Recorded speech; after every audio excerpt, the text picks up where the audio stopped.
Hi hello namaste, welcome back to iDream Media. ఈరోజు మనతో ఉన్నారు ఫైనాన్షియల్ అడ్వైజర్ అయిన వెల్తీ చక్రధర్ గారు. సార్తో మాట్లాడుతాం ముఖ్యంగా పిఎంఎస్ అండ్ అలాగే మ్యూచువల్ ఫండ్స్కి మధ్య ఉన్న డిఫరెన్స్ గురించి అండ్ ఏఎఫ్ఐతో పాటుగా. Hi sir. Hi sir, already previous ఎపిసోడ్స్లో మీరు పిఎంఎస్ స్టాక్స్ గురించి చెప్పడం జరిగింది. అసలు వాట్ ఈస్ పిఎంఎస్ స్టాక్ అనేది. సో అసలు పిఎంఎస్ స్టాక్కి లేకపోతే మ్యూచువల్ ఫండ్కి అండ్ ఈవెన్ ఏఎఫ్ఐకి ఈ మూడింటికి మధ్య ఉన్న క్లియర్ డిఫరెన్సెస్ ఏమేమి ఉంటాయి, ఎందులో ఇన్వెస్ట్ చేయడం అనేది గివ్స్ మచ్ బెటర్ ఎక్స్పీరియన్స్ అంటారు? ఇది మంచి క్వశ్చన్ అడిగారండి. చాలామంది కూడా చాలా కన్ఫ్యూజన్ ఉంటుంది. మ్యూచువల్ ఫండ్స్ అంటే అందరికీ తెలుసు, కానీ అండి ఇంకా పిఎంఎస్ ఏఎఫ్ గురించి ఇంకా అంతగా నాలెడ్జ్ లేదు బయట మార్కెట్లో. మీకు చూడండి, మ్యూచువల్ ఫండ్స్ అనేది ఎవరు హ్యాండిల్ చేస్తారంటే ఐసిఐసిఐ మ్యూచువల్ ఫండ్ కావచ్చు, కొటక్ మ్యూచువల్ ఫండ్ కావచ్చు, నిప్పాన్ మ్యూచువల్ ఫండ్ కావచ్చు. అందరూ అనుకుంటుంది ఏంటంటే ఈ మ్యూచువల్ ఫండ్ కంపెనీ అనుకుంటారు, కానీ అలా కాదు. ఇవన్నీ అసెట్ మేనేజ్మెంట్ కంపెనీ అంటారు వీటిని. అంటే ICICI asset management company, Aditya Birla asset management company, Nippon India asset management company. ఈ అసెట్ మేనేజ్మెంట్ కంపెనీ కిందే మనకి మ్యూచువల్ ఫండ్స్ ఉంటాయి, పిఎంఎస్ ఉంటుంది, ఏఎఫ్ ఉంటుంది. ఇంకో విధంగా అర్థం కావాలంటే మారుతి కార్ తీసుకుందాం. మారుతి బ్రాండ్ ఉంది. మారుతి దగ్గర ఆల్టో కార్ ఉంటుంది, మారుతి స్విఫ్ట్ డిజైర్ ఉంటుంది, మారుతి ఎట్రిగా ఉంటుంది, హై ఎండ్. సో ఎట్లయితే మారుతి కార్ల దగ్గర 3 వేరియంట్స్ ఉన్నాయో, అట్లాగే ప్రతి ఒక్క కంపెనీ దగ్గర కూడా ICICI mutual fund, ICICI PMS, ICICI AF, Nippon India mutual fund, Nippon India PMS, Nippon India AF, అట్లా వేరియంట్స్ ఉంటాయి అన్నమాట. సో ఇప్పుడు చూడండి, ఒక బెస్ట్ ఎగ్జాంపుల్, ఒక సాఫ్ట్వేర్ ఇంజనీర్ ఉన్నాడు అనుకోండి, ఎగ్జిక్యూటివ్ లెవెల్లో ఉంటాడు. అంటే అప్పుడే జాబ్ వచ్చింది, ఒక 1 lakh శాలరీ వచ్చింది అనుకోండి, మెల్లగా ఒక కార్ కొనుక్కుంటాడు, ఆల్టో కార్ కొనుక్కుంటాడు. ఆల్టో కార్ ఎప్పటిదాకా వాడతాడంటే ఒక ప్రాజెక్ట్ మేనేజర్ వెళ్ళేంత వరకు వాడతాడు. ఒకసారి ప్రాజెక్ట్ మేనేజర్ అయ్యాక ఏంటంటే ప్రమోషన్ వచ్చింది, కొంచెం శాలరీ పెరిగింది, అప్పటికి ఆల్టో కార్ నడపలేము, కొంచెం స్విఫ్ట్ డిజైర్కి వెళ్తాం. సో అట్లా కొంచెం స్విఫ్ట్ డిజైర్ నడిపిన తర్వాత కొంచెం ప్రమోషన్ వచ్చింది, కొంచెం కంపెనీ ఎండీ అయ్యారు అనుకోండి, అప్పుడు హై ఎండ్ వెళ్తాం, ఎట్రిగా. సో అట్లాగే ఫస్ట్ మ్యూచువల్ ఫండ్స్ ఎప్పటిదాకా మన దగ్గర 50 lakhs వచ్చింది అంటే అప్పుడు పిఎంఎస్కి వెళ్ళిపోవాలి. పిఎంఎస్లో 50 lakhs ఎప్పుడే వర్త్ 1 crore అయిందో అప్పుడు ఏఎఫ్కి వెళ్ళిపోవాలి. సో ఎట్లయితే మన ఒక కంపెనీలో మన గ్రేడ్ పెరుగుతుందో అట్లాగే మన ఇన్వెస్ట్మెంట్ కూడా మారాలి. అందరికీ ఒకలా ఇన్వెస్ట్మెంట్ చేయకూడదు. డాక్టర్కి కూడా mutual fund Nippon small cap చేయి, ఒక ఇంజనీర్కి నిప్పాన్ ఇండియా స్మాల్ క్యాప్, ఒక క్లర్క్కి నిప్పాన్ ఇండియా స్మాల్ క్యాప్, అందరికీ ఒకటే మందులా ఉండకూడదు కదండి. డిఫరెన్స్ అనేది ఉండాలి, ఎందుకంటే ఒక్కొక్క లైఫ్ స్టైల్ ఒక డిఫరెంట్గా ఉంటుంది. ఇప్పుడు ఒక క్లర్క్ అనేసరికి వాళ్ళ గోల్ వచ్చి 2 కోట్లు ఉంటుంది, కానీ అదే ప్రాజెక్ట్ మేనేజర్ ఒక లెవెల్ ఆఫ్ ఎక్స్పీరియన్స్, ఒక లెవెల్ ఆఫ్ వచ్చిన తర్వాత, లైఫ్ స్టైల్ పెరిగిన తర్వాత వాళ్ళకి 10 కోట్లు కావాల్సి వస్తుంది రిటైర్ అయినసరికి. కొంచెం ఎండీ లెవెల్లో కొంచెం లగ్జరీ లైఫ్ అనుభవించిన తర్వాత ఆయన టార్గెట్ 2 కోట్లు ఉండదు, ఆయన టార్గెట్ 20 crores ఉంటుంది. సో ఎప్పుడైతే మన టార్గెట్స్ మారుతూ ఉంటాయో దానికి అనుగుణంగానే మన ఇన్వెస్ట్మెంట్ అనేది మారాలి. ఇప్పుడు ప్రతిదానికి కూడా ఒక 10 years అయితే హారిజన్ మినిమం ఉంచుకోవాలండి, ఎందుకంటే వెల్త్ క్రియేట్ కావడానికి. ఈక్విటీ మార్కెట్స్ అన్ని కూడా ఈక్విటీ మార్కెట్స్ కాబట్టి ఆ టైం అయితే పడుతుంది. బెస్ట్ ఎగ్జాంపుల్ చెప్తాను, మ్యూచువల్ ఫండ్స్ తీసుకుందాం. సో మ్యూచువల్ ఫండ్స్ ఒక కామన్ మ్యాన్కి ఈజీగా ఉంటుంది, అర్థం చేసుకోవడానికి ఈజీగా ఉంటుంది. వాళ్ళు ఒక 5,000 రూపీస్ ఎస్ఐపి మొదలు పెట్టారు అంటే మాత్రం ఈజీగానే మనం వేసుకోవచ్చు మ్యూచువల్ ఫండ్స్లో.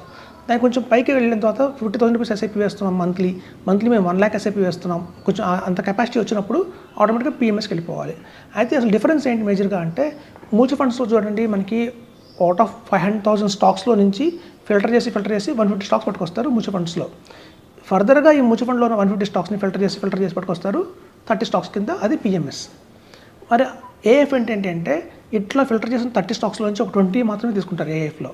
అలా ఏఎఫ్లో వచ్చేసి మనకి లిస్టెడ్ స్టాక్స్ ఉంటాయి, అన్లిస్టెడ్ స్టాక్స్ కూడా కొన్ని ఉంటాయి. చూడండి, నేషనల్ స్టాక్ ఎక్స్చేంజ్ అందరికీ తెలుసు, దాని షేర్ ప్రైస్ బయట 6,000 రూపీస్ నడుస్తుంది, కానీ మనం ట్రేడ్ అవ్వట్లేదు. అది కొనుక్కోవాలంటే ట్రేడింగ్లో లేదు, అది వాళ్ళు స్టాక్ లిస్ట్లో లేదు. సో ఏఎఫ్లో అట్లాంటి స్టాక్స్ కూడా కొనుక్కోవచ్చు అనమాట. మనం ఏవైతే అన్లిస్టెడ్ స్టాక్లో ఉన్నాయో వాటిని కూడా కొనుక్కోవచ్చు. సో అట్లాంటి ఒక ఎక్స్ట్రా బెనిఫిట్ మనకి ఏఎఫ్లో దొరుకుతుంది. సో ఏఎఫ్లో 80% ఏమో లిస్టెడ్ స్టాక్స్, 20% ఏమో అన్లిస్టెడ్ స్టాక్స్లో ఇన్వెస్ట్ చేస్తారు. సో మనకి ఏఎఫ్లో కూడా కేటగిరీస్ ఉంటాయండి, ఏ కేటగిరీ 1, 2, 3 అని. 3 is the బెస్ట్ కేటగిరీ అని చెప్తాం, మేము అదే స్ట్రాంగ్గా రికమెండ్ చేస్తాం. ఇందులో ఏమి ఇంక్లూడ్ అయి ఉంటాయండి? సో రియల్ ఎస్టేట్లో వచ్చి మనకి ఇప్పుడు చూడండి, ఏఎఫ్ కేటగిరీ 1, 2లో రియల్ ఎస్టేట్ కూడా ఉంటుంది.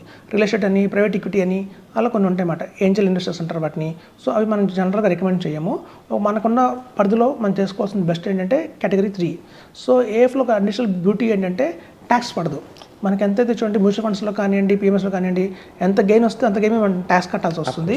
ఏఎఫ్లో అయితే మనకు ట్యాక్స్ ఫ్రీ ఉంటుంది, అంటే మన హ్యాండ్స్ వచ్చేప్పుడు ట్యాక్స్ ఫ్రీ అవుతుంది. అందుకే జనరల్గా మేము ఎన్ఆర్ఐస్ అందరికీ కూడా బ్లైండ్గా చెప్తాము, ఏఎఫ్లో వెళ్ళిపోండి, మీకు ట్యాక్స్ ప్రాబ్లం ఉండదు. ఇలా డ్యూయల్ ట్యాక్స్ పడుతుంది, ఇక్కడ ట్యాక్స్ కట్టాలి, మళ్ళీ అక్కడ ట్యాక్స్ కట్టాలి, పాన్ నెంబర్ ఇవ్వాలి, ఆధార్ కార్డు ఇవ్వాలి. ఇప్పుడు చూడండి, చాలామందికి ఆధార్ కార్డు లేదు ఎన్ఆర్ఐస్కి, ఎప్పుడో వెళ్ళిపోయారు, 10 years బ్యాక్ 15 years బ్యాక్ వెళ్ళిపోయారు. అసలు ఆధార్ కార్డు అంటే ఒక టైంలో లేదు.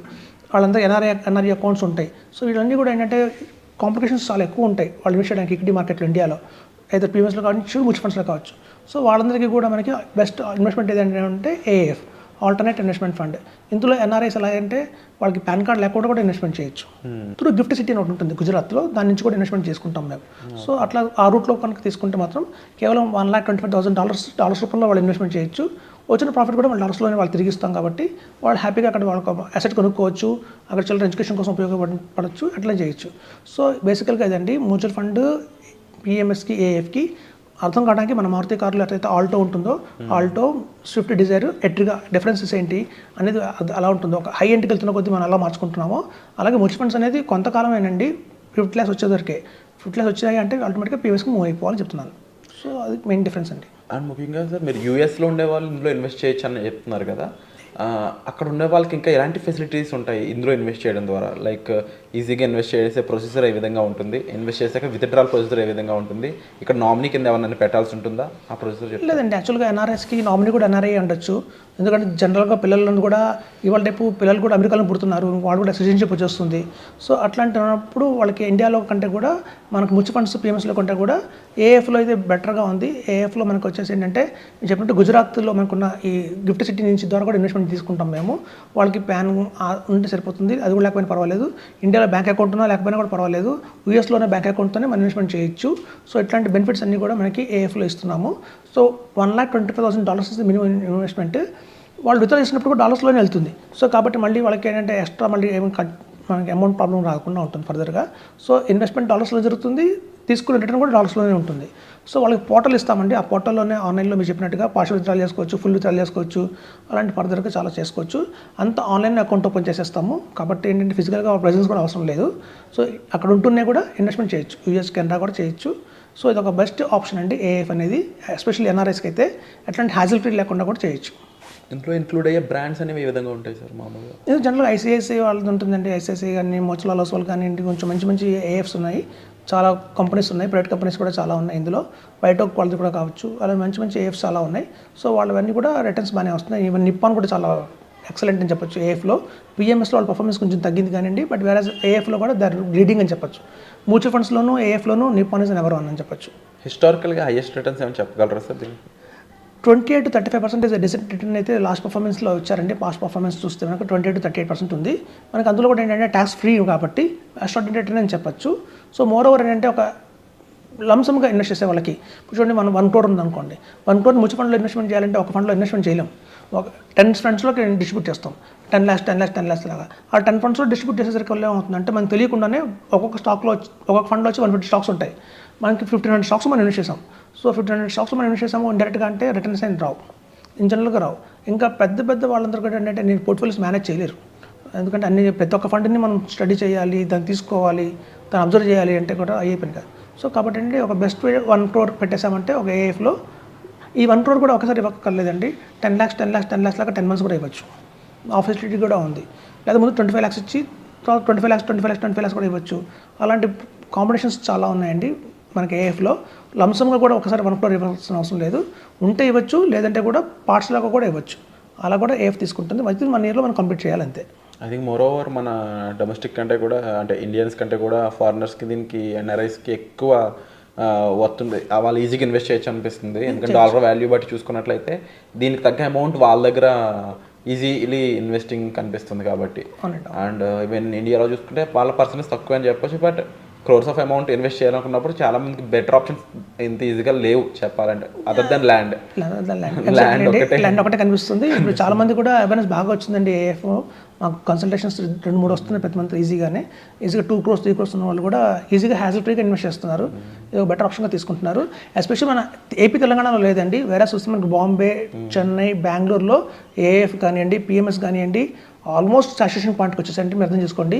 మొత్తం ఏఎఫ్ ఇండియాలో ఉన్న కాంట్రిబ్యూషన్ ఎంత అంటే 48,000 crores ఉంది.